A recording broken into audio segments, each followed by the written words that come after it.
വിശദമായ വാർത്തയിലേക്ക്. ബിജെപിക്കൊപ്പം പോയ നിതീഷ് കുമാറിനെതിരെ ജെഡിയുവിൽ വിമത നീക്കം. പാർട്ടിയോട് ആലോചിക്കാതെ നിതീഷ് എടുത്ത വ്യക്തിപരമായ തീരുമാനമെന്ന മുതിർന്ന നേതാവ് ശരത് യാദവിന്റെ നേതൃത്വത്തിൽ ദില്ലിയിൽ യോഗം ചേർന്ന നിതീഷ് വിരുദ്ധപക്ഷം ആരോപിച്ചു. നിതീഷ് കുമാറുമായുള്ള ബന്ധം കേരള ഘടകം ഉപേക്ഷിച്ചുവെന്നും ഫാസിസത്തിനെതിരായ പോരാട്ടത്തിനായി രാജ്യസഭാംഗത്വം രാജിവെക്കാൻ തയ്യാറാണെന്നും MP വീരേന്ദ്രകുമാർ പറഞ്ഞു.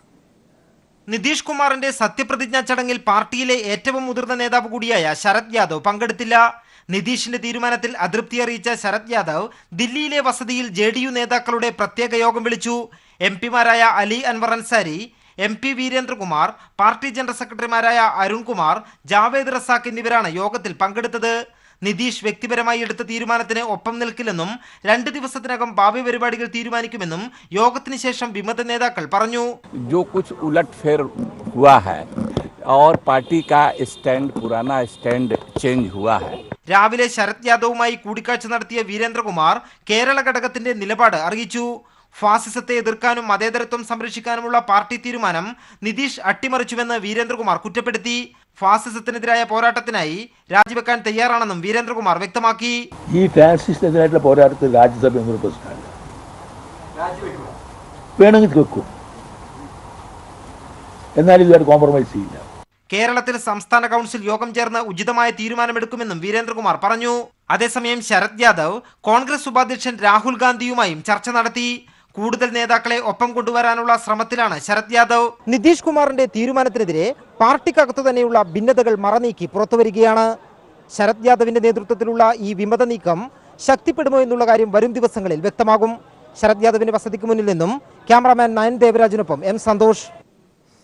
നിതീഷ് കുമാറിന്റേത് അവസരവാദ നിലപാടെന്ന് കോടിയേരി ബാലകൃഷ്ണൻ. JDU UDF വിട്ടുവന്നാൽ LDFിൽ എടുക്കുന്ന കാര്യം പരിഗണിക്കും. JDUവിനോടുള്ള രാഷ്ട്രീയ സമീപനം അവരുടെ നിലപാടുകൾക്കനുസൃതമാണെന്നും കോടിയേരി ബാലകൃഷ്ണൻ പറഞ്ഞു. ഈ നിതീഷ് കുമാറിൻ്റെ പാർട്ടി ജനതാദൾ U ഇന്ന് കേരളത്തിൽ UDFിൻ്റെ കൂടെയാണ് പ്രവർത്തിച്ചുകൊണ്ടിരിക്കുന്നത്. ഈ സന്ദർഭത്തിൽ കേരളത്തിലെ ജനതാദൾ U, വീരേന്ദ്രകുമാറിൻ്റെ നേതൃത്വത്തിലുള്ള ജനതാദൾ U ഏത് നിലപാടാണ് സ്വീകരിക്കാൻ പോകുന്നത് എന്നവർ വ്യക്തമാക്കേണ്ടതായിട്ടുണ്ട്. ഇന്ന് നിതീഷ് കുമാറിൻ്റെ കൂടെ നിന്നുകൊണ്ട് വീരേന്ദ്രകുമാർ ഉയർത്തിപ്പിടിക്കുന്ന രാഷ്ട്രീയം സംരക്ഷിക്കാൻ കഴിയില്ല. ഈ പശ്ചാത്തലത്തിൽ ഞങ്ങൾക്ക് ജനതാദൾ യുവിനോടുള്ള സമീപനം അവരെടുക്കുന്ന രാഷ്ട്രീയം നോക്കിയിട്ടാണ്. ഇത് വ്യക്തിപരമല്ല. അവർ എന്ത് രാഷ്ട്രീയ നിലപാട് സ്വീകരിക്കും അതിൻ്റെ അടിസ്ഥാനത്തിലായിരിക്കും വീരേന്ദ്രകുമാർ വിഭാഗവുമായിട്ട് ഞങ്ങൾ ബന്ധം സ്ഥാപിക്കാൻ ഉദ്ദേശിക്കുന്നത്. ജനതാദൾ UDF വിടണം. BJPയുമായിട്ടുള്ള ബന്ധപ്പെട്ടിരിക്കുന്ന നിതീഷ് കുമാറുമായിട്ടുള്ള ബന്ധവും വിച്ഛേദിക്കണം. അങ്ങനെ ബന്ധം വിച്ഛേദിച്ച് പുറത്തു വരികയാണെങ്കിൽ ജനതാദൾ യുവിനെ ഇടതുപക്ഷങ്ങളിൽ എടുക്കുന്ന കാര്യം ആ സന്ദർഭത്തിൽ CPIM ചർച്ച ചെയ്യും, ഇടതുപക്ഷ ജനാധിപത്യ മുന്നണിയും ചർച്ച ചെയ്യും.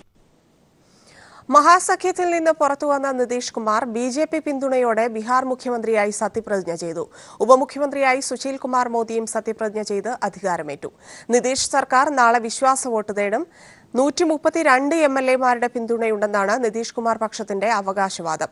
ബീഹാറിന്റെ വികസനത്തിനു വേണ്ടിയാണ് താൻ തീരുമാനമെടുത്തതെന്ന് സത്യപ്രതിജ്ഞയ്ക്ക് ശേഷം നിതീഷ് കുമാർ പ്രതികരിച്ചു. ബീഹാർ മുഖ്യമന്ത്രി പദം രാജിവെച്ച 17 മണിക്കൂർ തികയും മുമ്പാണ് BJP പിന്തുണയോടെ നിതീഷ് കുമാർ വീണ്ടും മുഖ്യമന്ത്രിയായി തിരിച്ചെത്തിയത്. പട്ന രാജ്ഭവനിൽ 13 മിനിറ്റ് മാത്രം നീണ്ടുനിന്ന ചെറുചടങ്ങിൽ ഗവർണർ കേസരിനാഥ് ത്രിപാഠി സത്യവാചകം ചൊല്ലിക്കൊടുത്തു. മുഖ്യമന്ത്രിയായി നിതീഷ് കുമാർ ആദ്യം സത്യപ്രതിജ്ഞ ചെയ്തു. തൊട്ടുപിന്നാലെ BJP നേതാവ് സുശീൽ കുമാർ മോദി ഉപമുഖ്യമന്ത്രിയായും സത്യവാചകം ചൊല്ലി സ്ഥാനമേറ്റു. കൂടുതൽ മന്ത്രിമാർ സ്ഥാനമേൽക്കുമെന്ന് അഭ്യൂഹമുണ്ടായെങ്കിലും അതുണ്ടായില്ല. ബീഹാർ നിയമസഭയിലെ ഏറ്റവും വലിയ ഒറ്റക്കക്ഷിയായ RJDയുമായി മന്ത്രിസഭാ രൂപീകരണത്തിന് ഗവർണർ 11 മണിക്ക് കൂടിക്കാഴ്ച നടത്താനിരിക്കെ അതിന് 1 മണിക്കൂർ മുമ്പായിരുന്നു നിതീഷിന്റെ സത്യപ്രതിജ്ഞ. നാളെ പുതിയ സർക്കാർ നിയമസഭയിൽ വിശ്വാസ വോട്ടെടുപ്പ് തേടും. 243 അംഗ നിയമസഭയിൽ കേവല ഭൂരിപക്ഷമായ 122 മറികടക്കാൻ നിലവിലെ സാഹചര്യത്തിൽ JDU BJP സഖ്യത്തിന് കഴിയും. വിശ്വാസ വോട്ടെടുപ്പിന് ശേഷം പുതിയ സഖ്യത്തിന് 129 MLAമാരുടെ പിന്തുണയുണ്ട്. വിശ്വാസ വോട്ടെടുപ്പിന് ശേഷം മന്ത്രിസഭാ പുനഃസംഘടന നടത്തും. ബീഹാറിന്റെ വികസനത്തിനു വേണ്ടിയാണ് ഇത്തരമൊരു തീരുമാനമെടുത്തതെന്ന് സത്യപ്രതിജ്ഞയ്ക്ക് ശേഷം നിതീഷ് കുമാർ പ്രതികരിച്ചു. അതേസമയം നേതാക്കന്മാർ അധികാരം നിലനിർത്താൻ എന്തും ചെയ്യുമെന്ന് മനസ്സിലായതായി കോൺഗ്രസ് ഉപാധ്യക്ഷൻ രാഹുൽ ഗാന്ധി ദില്ലിയിൽ പ്രതികരിച്ചു. മഹാസഖ്യം ഉപേക്ഷിക്കാനും പുതിയ സഖ്യം തിരഞ്ഞെടുക്കാനും നിതീഷിന് വേണ്ടി വന്നത് 5 മണിക്കൂറിൽ മാത്രം താഴെ സമയം. തന്ത്രപരമായ കുതിരക്കച്ചവടത്തിലൂടെ കാര്യങ്ങൾ നിശ്ചയിച്ചുറപ്പിച്ചതുപോലെ BJP നീക്കി. ദില്ലിയിൽ നിന്നും സന്തോഷ് സർലിംഗ്. ബീഹാർ വിഷയത്തിൽ പാർലമെന്റ് പ്രക്ഷുബ്ധമായി. നരേന്ദ്രമോദി സർക്കാർ ജനാധിപത്യത്തെ കശാപ്പു ചെയ്യുകയാണെന്ന് RJD എംപിമാർ ലോക്സഭയിൽ ആരോപിച്ചു. അതേസമയം 2005-ലെ സംജോത എക്സ്പ്രസ് ട്രെയിനിൽ അപകടത്തിന്റെ അന്വേഷണം UPA സർക്കാർ അട്ടിമറിച്ചെന്ന് സുബ്രഹ്മണ്യൻ സ്വാമി പറഞ്ഞു. മോട്ടോർ വാഹന ഭേദഗതി ബിൽ നാളെ രാജ്യസഭ ചർച്ച ചെയ്യും. സഭാ നടപടികൾ ആരംഭിച്ചപ്പോൾ തന്നെ ബീഹാർ വിഷയത്തിൽ പ്രതിപക്ഷ പ്രതിഷേധവും തുടങ്ങി. ജനാധിപത്യത്തെ കശാപ്പ് ചെയ്യുകയാണ് മോദി സർക്കാരെന്ന് RJD MP ജയപ്രകാശ് നാരായൺ ആരോപിച്ചു. കേന്ദ്ര ഏജൻസികളെ ഉപയോഗിച്ച് സർക്കാരുകളെ അട്ടിമറിക്കുന്ന BJP നയത്തിന്റെ ഒടുവിലത്തെ ഉദാഹരണമാണ് നിതീഷിന്റെ രാജിയെന്ന് പ്രതിപക്ഷം ചൂണ്ടിക്കാട്ടി. ബഹളത്തെ തുടർന്ന് 25 മിനിറ്റോളം ലോക്സഭാ നടപടികൾ നിർത്തിവച്ചു. 6 കോൺഗ്രസ് എംപിമാരെ 5 ദിവസത്തേക്ക് സസ്പെൻഡ് ചെയ്ത സ്പീക്കറുടെ നടപടി പിൻവലിക്കണമെന്നാവശ്യപ്പെട്ട് കോൺഗ്രസ് എംപിമാരും പ്രതിഷേധമുയർത്തി. സസ്പെൻഷൻ പിൻവലിക്കണമെന്നും സ്പീക്കർ നീതി പുലർത്തണമെന്നുമുള്ള പോസ്റ്ററുകളുമായാണ് കോൺഗ്രസ് എംപിമാർ സഭയിലെത്തിയത്. സംജോത എക്സ്പ്രസ് ട്രെയിൻ ആക്രമണവുമായി ബന്ധപ്പെട്ടുള്ള ചർച്ച രാജ്യസഭയെയും പ്രക്ഷുബ്ധമാക്കി. 2005 ട്രെയിൻ ആക്രമണത്തിന് പിന്നിൽ പാകിസ്ഥാൻ കേന്ദ്രമായ ലഷ്കർ-ഇ-തൈബയാണെന്നും എന്നാൽ ഹൈന്ദവ തീവ്രവാദികളെന്ന് വരുത്തി തീർക്കാൻ UPA സർക്കാർ ശ്രമിച്ചുവെന്നും സുബ്രഹ്മണ്യൻ സ്വാമി പറഞ്ഞു. ഇറാഖിലെ മൊസൂളിൽ കാണാതായ ഇന്ത്യക്കാരെക്കുറിച്ചുള്ള വിവരങ്ങൾ സർക്കാർ അന്വേഷിക്കുകയാണെന്നും വിദേശകാര്യമന്ത്രി സുഷമ സ്വരാജും വ്യക്തമാക്കി. അതേസമയം ഗതാഗത മേഖലയിൽ മാറ്റങ്ങൾക്ക് വഴിവെക്കുന്ന മോട്ടോർ വാഹന നിയമം നാളെ രാജ്യസഭയിൽ ചർച്ച ചെയ്യും. News bureau, Delhi. വാർത്തയിലേക്ക്. നടി ആക്രമിക്കപ്പെട്ട സംഭവവുമായി ബന്ധപ്പെട്ട് ഗായിക റിമി ടോമിയെ പോലീസ് ചോദ്യം ചെയ്തു. ദിലീപുമായുള്ള സാമ്പത്തിക ഇടപാടുകൾ സംബന്ധിച്ചും ഫോൺ വിളികൾ സംബന്ധിച്ചുമാണ് അന്വേഷണ സംഘം ചോദിച്ചറിഞ്ഞത്. ആവശ്യമെങ്കിൽ കൂടുതൽ ചോദ്യം ചെയ്യുമെന്ന് പോലീസ് അറിയിച്ചു. എന്നാൽ തനിക്ക് ദിലീപുമായി സാമ്പത്തിക ഇടപാടുകളൊന്നുമില്ലെന്ന് റിമി ടോമി പ്രതികരിച്ചു. അന്വേഷണ സംഘത്തിലംഗമായ പെരുമ്പാവൂർ CI ബൈജു കെ പൗലോസ് ഫോൺ മുഖേനയാണ് റിമിയുടെ മൊഴിയെടുത്തത്. ദിലീപ്, കാവ്യ എന്നിവരുമായി തുടർച്ചയായുള്ള ഫോൺ സംഭാഷണങ്ങൾ, ദിലീപുമായുള്ള സാമ്പത്തിക ഇടപാടുകൾ എന്നിവ സംബന്ധിച്ചാണ് റിമിയോട് പോലീസ് ചോദിച്ചറിഞ്ഞത്. നടി ആക്രമിക്കപ്പെട്ട സംഭവം ആരിൽ നിന്നാണ് റിമി അറിഞ്ഞതെന്നും പോലീസ് ആരാഞ്ഞു. വിദേശ പര്യടനത്തിനിടെ ഉണ്ടായ സംഭവവികാസങ്ങളും റിമിയോട് പോലീസ് ചോദിച്ചറിഞ്ഞു. 2 അമേരിക്കൻ പര്യടനങ്ങളിൽ ദിലീപിന്റെ സംഘത്തിൽ റിമിയും ഉൾപ്പെട്ടിരുന്നു. നടി ആക്രമിക്കപ്പെട്ട സംഭവത്തിൽ പൾസർ സുനിയെ പ്രതിയാക്കി കുറ്റപത്രം നൽകിയ ശേഷം 2017 ഏപ്രിലായിരുന്നു ഒടുവിലത്തെ US പര്യടനം. പര്യടനത്തിനിടയിലെ ദിലീപിന്റെയും കാവ്യയുടെയും പെരുമാറ്റം, സംഭാഷണങ്ങൾ എന്നിവ സംബന്ധിച്ചായിരുന്നു അന്വേഷണ സംഘത്തിന് അറിയേണ്ടിയിരുന്നത്. നടി ആക്രമിക്കപ്പെടുന്നതിന് മുൻപ് ദുബായ് ഷോയ്ക്കിടെ ദിലീപും നടിയും തമ്മിലുള്ള വാക്കുതർക്കത്തിലും റിമി ദൃക്സാക്ഷിയായിരുന്നു. ഈ സംഭവം സംബന്ധിച്ചും പോലീസ് ചോദിച്ചറിഞ്ഞു. റിമിയുടെ ചില ഉത്തരങ്ങളിൽ പൊരുത്തക്കേടുണ്ടെന്ന് പോലീസ് കരുതുന്നു. ഇതിനെ തുടർന്ന് മൊഴി വിശദമായി പരിശോധിക്കുകയാണ്. ആവശ്യമെങ്കിൽ റിമിയെ വിളിച്ചു വരുത്തി കൂടുതൽ ചോദ്യം ചെയ്യുമെന്ന് അന്വേഷണ സംഘം പറഞ്ഞു. എന്നാൽ താനും ദിലീപുമായി യാതൊരു സാമ്പത്തിക ഇടപാടുകളുമില്ലെന്നും തന്നെക്കുറിച്ച് പ്രചരിക്കുന്ന വാർത്തകൾ അടിസ്ഥാനരഹിതമാണെന്നും റിമി പ്രതികരിച്ചു. ഒരു സാമ്പത്തിക ഇടപാട് കഴിഞ്ഞ ദിവസങ്ങളായിട്ട് സോഷ്യൽ മീഡിയയിൽ കംപ്ലീറ്റ് എന്റെ അക്കൗണ്ടിലോട്ട് കോടികൾ വന്നിട്ടുണ്ടെന്നൊക്കെ പറഞ്ഞപ്പോ ഞാൻ അത്ഭുതപ്പെട്ടു. കാരണം എന്തെങ്കിലും ഉണ്ടെങ്കിൽ ഈ 2 വർഷം മുമ്പ് ഇൻകം ടാക്സ് ഉദ്യോഗസ്ഥർ വന്നപ്പോൾ അവർക്ക് കണ്ടുപിടിക്കായിരുന്നു. അല്ലെങ്കിൽ ഇപ്പോഴും ആരും പരിശോധിച്ചിട്ടില്ല. അങ്ങനെ എന്തെങ്കിലും ഉണ്ടെങ്കിൽ ഡയറക്റ്റ് ആയിട്ട് അക്കൗണ്ട് വഴി ട്രാൻസ്ഫർ ചെയ്തിട്ടുണ്ടെങ്കിൽ അറിയാൻ പറ്റിയല്ലേ. ഇതിനിടെ നടി ആക്രമിക്കപ്പെട്ട സംഭവത്തിൽ പോലീസ് അന്വേഷണം കൂടുതൽ താരങ്ങളിലേക്ക് വ്യാപിപ്പിച്ചു. കൂടുതൽ പേരെ ചോദ്യം ചെയ്യുമെന്നും വരും ദിവസങ്ങളിൽ നിർണായകമായ ചില അറസ്റ്റുകൾ ഉണ്ടാകുമെന്നുമാണ് അന്വേഷണ സംഘം നൽകുന്ന വിവരം. News bureau, Kochi. നടൻ ദിലീപിന്റെ ഉടമസ്ഥതയിലുള്ള ചാലക്കുടിയിലെ D സിനിമാസിന്റെ ഭൂമി അളന്നു തിട്ടപ്പെടുത്തി. തിയേറ്റർ സമുച്ചയത്തിന്റെ നിർമ്മാണത്തിനായി സർക്കാർ ഭൂമി കയ്യേറിയെന്ന പരാതിയെ തുടർന്നാണ് ജില്ലാ സർവേ സൂപ്രണ്ടിന്റെ നേതൃത്വത്തിൽ പരിശോധന നടത്തിയത്. അതേസമയം നിലവിലെ പരിശോധനയിൽ അതൃപ്തി രേഖപ്പെടുത്തി പരാതിക്കാർ രംഗത്ത് വന്നു. തൃശൂർ ജില്ലാ സർവേ സൂപ്രണ്ടിന്റെ നേതൃത്വത്തിൽ 20 ഉദ്യോഗസ്ഥർ അടങ്ങുന്ന സംഘമാണ് രാവിലെ 10:30 പരിശോധനയ്ക്ക് എത്തിയത്. ദിലീപിന്റെ ഉടമസ്ഥതയിലുള്ള ഭൂമിയുടെ സമാന സർവേ നമ്പറുകളുള്ള ഭൂമികളിലാണ് ആദ്യം അളവ് നടന്നത്. ഉച്ചയോടെ കയ്യേറ്റം ആരോപിക്കപ്പെടുന്ന തിയേറ്ററിന് പിൻവശത്ത് സർവേ തുടങ്ങി. കണ്ണമ്പുഴ ക്ഷേത്രത്തോട് ചേർന്നുള്ള ചാലക്കുടി പുഴയോരത്തെ കനാലാണ് കയ്യേറിയെന്ന പരാതിയുള്ളത്. 80 സെന്റിൽ പ്രവർത്തിക്കുന്ന തിയേറ്ററിന്റെ നിർമ്മാണത്തിനായി 35 സെന്റ് പുറമ്പോക്കാണ് കയ്യേറിയതെന്ന് പരാതിക്കാർ ആരോപിച്ചിരുന്നു. 3:30 സർവേ നടപടികൾ പൂർത്തിയാക്കി ഉദ്യോഗസ്ഥർ മടങ്ങി. ഒരാഴ്ചക്കുള്ളിൽ സർവേ സംബന്ധിച്ച റിപ്പോർട്ട് കളക്ടർക്ക് നൽകും. ബസ്സുടമസ്ഥന്മാർക്ക് എല്ലാവർക്കും നോട്ടീസ് കൊടുത്ത് സർവേ നടത്തുക കളക്ടർ നിർദ്ദേശപ്രകാരമാണ്. റിപ്പോർട്ട് നമ്മൾ കളക്ടർക്ക് കൊടുക്കും. നടപടി നടന്നുകൊണ്ടിരിക്കുന്നേ ഉള്ളൂ. വേറെ പ്രത്യേകിച്ചൊന്നും റിപ്പോർട്ട് താമസിയാതെ തന്നെ റിപ്പോർട്ട് കൊടുക്കും. അതേസമയം കയ്യേറ്റം സംബന്ധിച്ച പരിശോധന നടത്തുന്നതിനെക്കുറിച്ച് അറിയിപ്പ് ലഭിച്ചില്ലെന്നും നിലവിലെ സർവേയിൽ അതൃപ്തിയുണ്ടെന്നും പരാതിക്കാർ ആരോപിച്ചു. ജില്ലാ സർവേ സൂപ്രണ്ടിന്റെ റിപ്പോർട്ടിന്റെ അടിസ്ഥാനത്തിലാവും ജില്ലാ കളക്ടർ റവന്യൂ മന്ത്രിക്ക് റിപ്പോർട്ട് നൽകുക. News bureau, Thrissur. വടക്കൻ പറവൂരിലെ കരുമാലൂരിൽ ദിലീപ് കയ്യേറിയെന്നാരോപിക്കുന്ന 2 ഏക്കർ ഭൂമി റവന്യൂ ഉദ്യോഗസ്ഥർ അളക്കുന്നു. 30 സെന്റോളം ഭൂമി കയ്യേറിയിട്ടുണ്ടെന്ന വിജിലൻസ് ഓഫീസറുടെ പ്രാഥമിക റിപ്പോർട്ടിനെ തുടർന്നാണ് നടപടി. അതേസമയം സമീപത്തുള്ള കയ്യേറ്റങ്ങളും അളക്കണമെന്നാവശ്യപ്പെട്ട് വിവിധ രാഷ്ട്രീയ പാർട്ടികൾ സ്ഥലത്ത് പ്രതിഷേധം നടത്തി. ഡിവൈഎഫ്ഐയുടെ നേതൃത്വത്തിൽ ദിലീപിന്റെ സ്ഥലത്തെ ചുറ്റുമതിലിന്റെ ചില ഭാഗങ്ങൾ പൊളിക്കുകയും ചെയ്തു. കരുമാലൂർ പഞ്ചായത്തിലെ കാരക്കാതുരുത്തിൽ പെരിയാറിന് തീരത്തുള്ള 2 ഏക്കറോളം ഭൂമിയിൽ 30 സെന്റ് പുറമ്പോക്ക് ദിലീപ് കയ്യേറിയെന്ന വില്ലേജ് ഓഫീസർ പ്രാഥമിക റിപ്പോർട്ട് നൽകിയ സാഹചര്യത്തിലായിരുന്നു റവന്യൂ ഉദ്യോഗസ്ഥർ അളന്ന് തിട്ടപ്പെടുത്തിയത്. പ്രദേശത്തെത്തിയ സർവേ സംഘം ഭൂമിയിൽ കയ്യേറ്റം നടന്നിട്ടുണ്ടോ എന്ന് പരിശോധിക്കും. പൂർണ്ണമായും അളക്കാൻ 3 ദിവസമെങ്കിലും എടുക്കുമെന്നാണ് ഉദ്യോഗസ്ഥർ അറിയിച്ചത്. 2006 ദിലീപിന്റെയും മഞ്ജു വാര്യരുടെയും പേരിൽ 2 ഏക്കർ ഭൂമി വാങ്ങിയത്. UDF സർക്കാരിന്റെ കാലത്ത് ഈ സ്ഥലത്ത് സർക്കാർ ഫണ്ട് ഉപയോഗിച്ച് സംരക്ഷണ ഭിത്തിയും കുളിക്കടവും നിർമ്മിച്ച് നൽകുകയും ചെയ്തു. ഇബ്രാഹിം കുഞ്ഞ് പൊതുമരാമത്ത് വകുപ്പ് മന്ത്രിയായിരിക്കെയായിരുന്നു ഭിത്തിയും കുളിക്കടവും നിർമ്മിച്ച് നൽകിയത്. ഇതിനെതിരെ മുഖ്യമന്ത്രിക്ക് പരാതി നൽകിയിട്ടുണ്ടെന്ന് കരുമാലൂർ പഞ്ചായത്ത് പ്രസിഡന്റ് GD ഷിജു അറിയിച്ചു. പൊറപ്പള്ളിക്കാവ് സ്ലൂയിസ് കം ബ്രിഡ്ജുമായി ബന്ധപ്പെട്ടുകൊണ്ട് അതിൻ്റെ നിർമ്മാണ പദ്ധതിയിൽപ്പെടുത്തി തന്നെ ഈ ദിലീപിൻ്റെ ഭൂമിക്ക് സംരക്ഷണ ഭിത്തി ഏതാണ്ട് 50 ലക്ഷം രൂപ ചെലവിൽ ദിലീപിൻ്റെ ഭൂമിക്ക് സംരക്ഷണ ഭിത്തി കെട്ടിക്കൊടുത്തു. അതുപോലെ തന്നെ സർക്കാർ ചെലവിൽ ആ പദ്ധതിയിൽപ്പെടുത്തി തന്നെ സർക്കാർ ചെലവിൽ ഇതിൻ്റെ ഏറ്റവും അറ്റത്തായി ഒരു കുളിക്കടവ് കൂടി ഇറിഗേഷൻ PWD അധികാരികൾ നിർമ്മിച്ചു കൊടുത്തിരിക്കുകയാണ്. ഈ ആശയം ഉന്നയിച്ചുകൊണ്ടാണ് പഞ്ചായത്ത് മുഖ്യമന്ത്രി തുടങ്ങി വിജിലൻസ് ഡയറക്ടർ വരെയുള്ള മുഴുവൻ ആളുകൾക്കും പരാതി നൽകിയിട്ടുള്ളത്. ഇത് കയ്യേറ്റവും ഒഴിപ്പിക്കുന്നതോടൊപ്പം തന്നെ ഈ ദിലീപിനെ പോലുള്ള ആളുകൾക്ക് ഇത്തരത്തിൽ സംരക്ഷണ ഭിത്തിയും 50 ലക്ഷം രൂപയോളം മുടക്കി സംരക്ഷണ ഭിത്തിയും അതുപോലെ കുളിക്കടവ് നിർമ്മിച്ച ഉദ്യോഗസ്ഥ അന്നത്തെ ഭരണപക്ഷ രാഷ്ട്രീയ ഗൂഢാലോചനയും കൂടി നിയമവിധേയമായി കൊണ്ടുവരണം എന്നുള്ളതാണ് പഞ്ചായത്തിന്റെ നിലപാട്.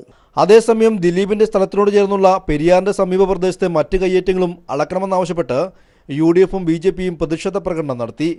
അതിനിടെ ദിലീപിന്റെ കയ്യേറ്റ ഭൂമിയിൽ നിർമ്മിച്ച ചുറ്റുമതിലിലെ ചില ഭാഗങ്ങൾ DYFI പൊളിച്ചു മാറ്റി. തുടർന്ന് പോലീസ് ഇവരെ പിന്തിരിപ്പിക്കുകയായിരുന്നു. പറവൂർ തഹസിൽദാരുടെ നേതൃത്വത്തിലാണ് ഭൂമി അളക്കാനിരുന്നതെങ്കിലും സർവേ ഉദ്യോഗസ്ഥർ മാത്രമാണ് നടപടികൾക്കായി എത്തിയതും. News bureau, Kochi. മലയാള സിനിമയിലെ തൊഴിൽ സംസ്കാരത്തെയും സംവിധായകനും നടനുമായ ലാലിനെയും വിമർശിച്ച് വിമൻ ഇൻ സിനിമ കളക്ടീവ്. പ്രതിഷേധിച്ച നടിക്ക് പ്രതിഫലം കൊടുക്കേണ്ടതില്ല എന്ന് തീരുമാനിക്കുന്നതും അത് പരസ്യമായി പറയുന്നതും ഈ മേഖലയിലെ ഫ്യൂഡൽ സ്വഭാവമാണ് കാണിക്കുന്നത്. മറ്റൊരു നടിയെ ബ്ലാക്ക്മെയിൽ ചെയ്യാനുള്ള ശ്രമം അങ്ങേയറ്റം ഹീനവും നിന്ദ്യവുമാണെന്നും WCC കുറ്റപ്പെടുത്തുന്നു. സിനിമാ മേഖലയിലെ തൊഴിൽ പെരുമാറ്റച്ചട്ടങ്ങളുടെയും ലിംഗനീതിയില്ലായ്മയുടെയും അഭാവത്തെയാണ് ഇത് ചൂണ്ടിക്കാണിക്കുന്നതെന്നും ഫേസ്ബുക്ക് പോസ്റ്റിൽ WCC വിമർശിച്ചു. കഴിഞ്ഞ ദിവസങ്ങളിൽ മലയാള സിനിമയിലെ 2 നടിമാർ നടത്തിയ പരാതിയുടെ അടിസ്ഥാനത്തിലാണ് വിമൻ ഇൻ സിനിമ കളക്ടീവിന്റെ പ്രതികരണം. മലയാള സിനിമയിലെ തൊഴിൽ സംസ്കാരം സ്ത്രീകളെ എങ്ങനെയാണ് നോക്കിക്കാണുന്നതെന്നും ഇവർക്കെതിരെയുള്ള അതിക്രമങ്ങളുടെ ആഴം എത്രത്തോളമാണെന്നതും വെളിപ്പെടുത്തുന്നതാണ് ഈ പരാതികളെന്ന് WCC ഫേസ്ബുക്ക് പോസ്റ്റിലൂടെ വിമർശിക്കുന്നു.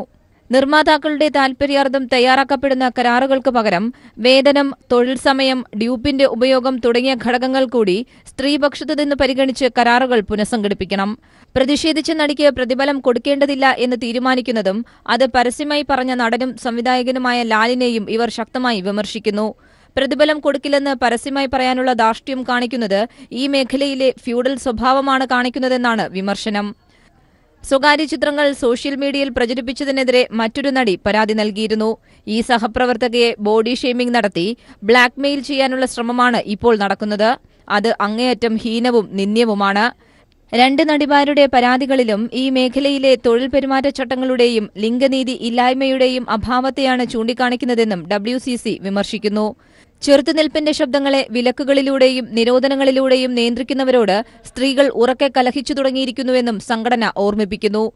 നീതി തേടിയുള്ള ഞങ്ങളുടെ ഈ സഹപ്രവർത്തകരുടെ യാത്രയ്ക്കൊപ്പം ഞങ്ങളുമുണ്ടെന്ന ഉറപ്പ് നൽകിയാണ് വിമൻ ഇൻ സിനിമ കളക്ടീവിന്റെ പ്രസ്താവന അവസാനിപ്പിക്കുന്നത്. News bureau, Thiruvananthapuram.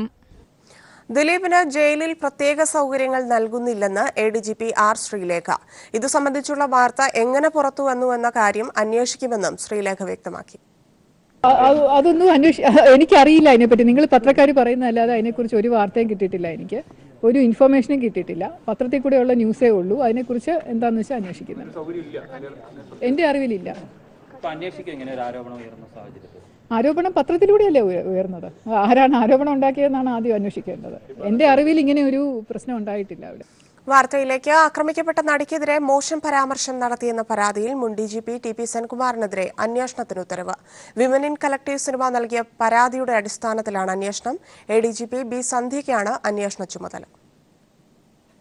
കൊച്ചിയിൽ ആക്രമിക്കപ്പെട്ട നടിക്കെതിരെ മോശം പരാമർശം നടത്തിയെന്ന പരാതിയെ തുടർന്നാണ് മുൻ DGP സെൻകുമാറിനെതിരെ അന്വേഷണത്തിന് DGP ലോക്നാഥ് ബെഹ്റ ഉത്തരവിട്ടത്.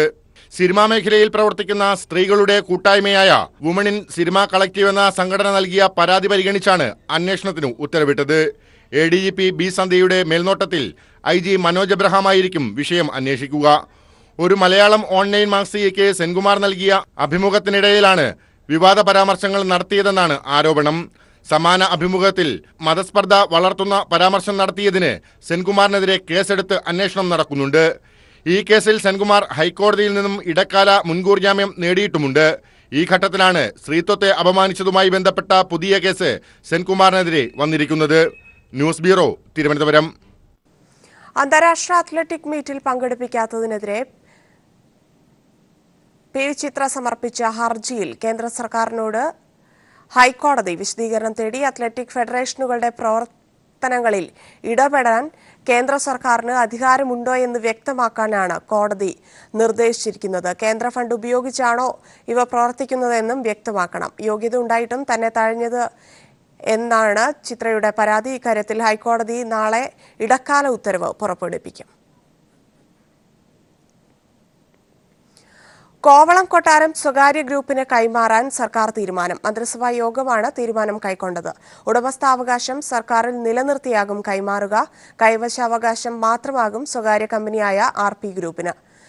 PSCയിലെ 7 അംഗങ്ങളുടെ ഒഴിവു നികത്താനും മന്ത്രിസഭാ യോഗം തീരുമാനിച്ചു. പൈതൃക സ്മാരകമായ കോവളം കൊട്ടാരവും അനുബന്ധ 63 ഏക്കറും സ്വകാര്യ കമ്പനിയായ RP ഗ്രൂപ്പിന് കൈമാറാനാണ് മന്ത്രിസഭാ യോഗം തീരുമാനിച്ചത്. ഉടമസ്ഥാവകാശം സർക്കാരിൽ നിലനിർത്തും. സിവിൽ കേസ് ഫയൽ ചെയ്യാനുള്ള അധികാരവും സർക്കാരിനുണ്ടാകും. കൈവശാവകാശം മാത്രമാണ് സ്വകാര്യ കമ്പനിക്ക് ഉണ്ടാവുക. സ്വകാര്യ ഗ്രൂപ്പിന് അനുകൂലമായി സുപ്രീം കോടതിയുടെയും ഹൈക്കോടതിയുടെയും വിധിയുടെ അടിസ്ഥാനത്തിൽ കൂടിയാണ് സർക്കാർ തീരുമാനം. കൊട്ടാരം ഏറ്റെടുക്കുന്നതുമായി ബന്ധപ്പെട്ട് കോടതിയിൽ പോകേണ്ട എന്ന അറ്റോർണി ജനറലിന്റെയും അഡ്വക്കേറ്റ് ജനറലിന്റെയും നിയമോപദേശവും സർക്കാരിന് നേരത്തെ ലഭിച്ചിരുന്നു. 1970-ലാണ് സംസ്ഥാന സർക്കാർ കോവളം കൊട്ടാരവും അനുബന്ധ സ്ഥലവും ഇന്ത്യ ടൂറിസം വികസന കോർപ്പറേഷന് കൈമാറുന്നത്. അവർക്കും കൈവശാവകാശം മാത്രമാണ് നൽകിയിരുന്നത്. പിന്നീട് ലീല ഗ്രൂപ്പും തുടർന്ന് രവിപിള്ളയുടെ ഉടമസ്ഥതയിലുള്ള RP ഗ്രൂപ്പും സ്വന്തമാക്കി. 2004-ൽ സംസ്ഥാന സർക്കാർ കൊട്ടാരവും സ്ഥലവും ഏറ്റെടുക്കാൻ തീരുമാനിക്കുകയും 2005-ൽ നിയമപരിരക്ഷ നൽകാൻ നിയമം കൊണ്ടുവരികയും ചെയ്തു. ഇതോടെയാണ് കോവളം കൊട്ടാരം സംബന്ധിച്ച നിയമപോരാട്ടം ആരംഭിച്ചത്. കോവളം കൊട്ടാരം കൈമാറാനുള്ള തീരുമാനത്തിന് പുറമെ PSCയിലെ 7 അംഗങ്ങളുടെ ഒഴിവു നികത്താനും മന്ത്രിസഭായോഗം തീരുമാനിച്ചു. PH Ismail, advocate Roshan Roy, doctor KP Sajilal, PK Vijayakumar, doctor D Rajan, TR Anilkumar, Muhammad Mustafa എന്നിവരാണ് പുതിയ അംഗങ്ങൾ. News bureau, Thiruvananthapuram.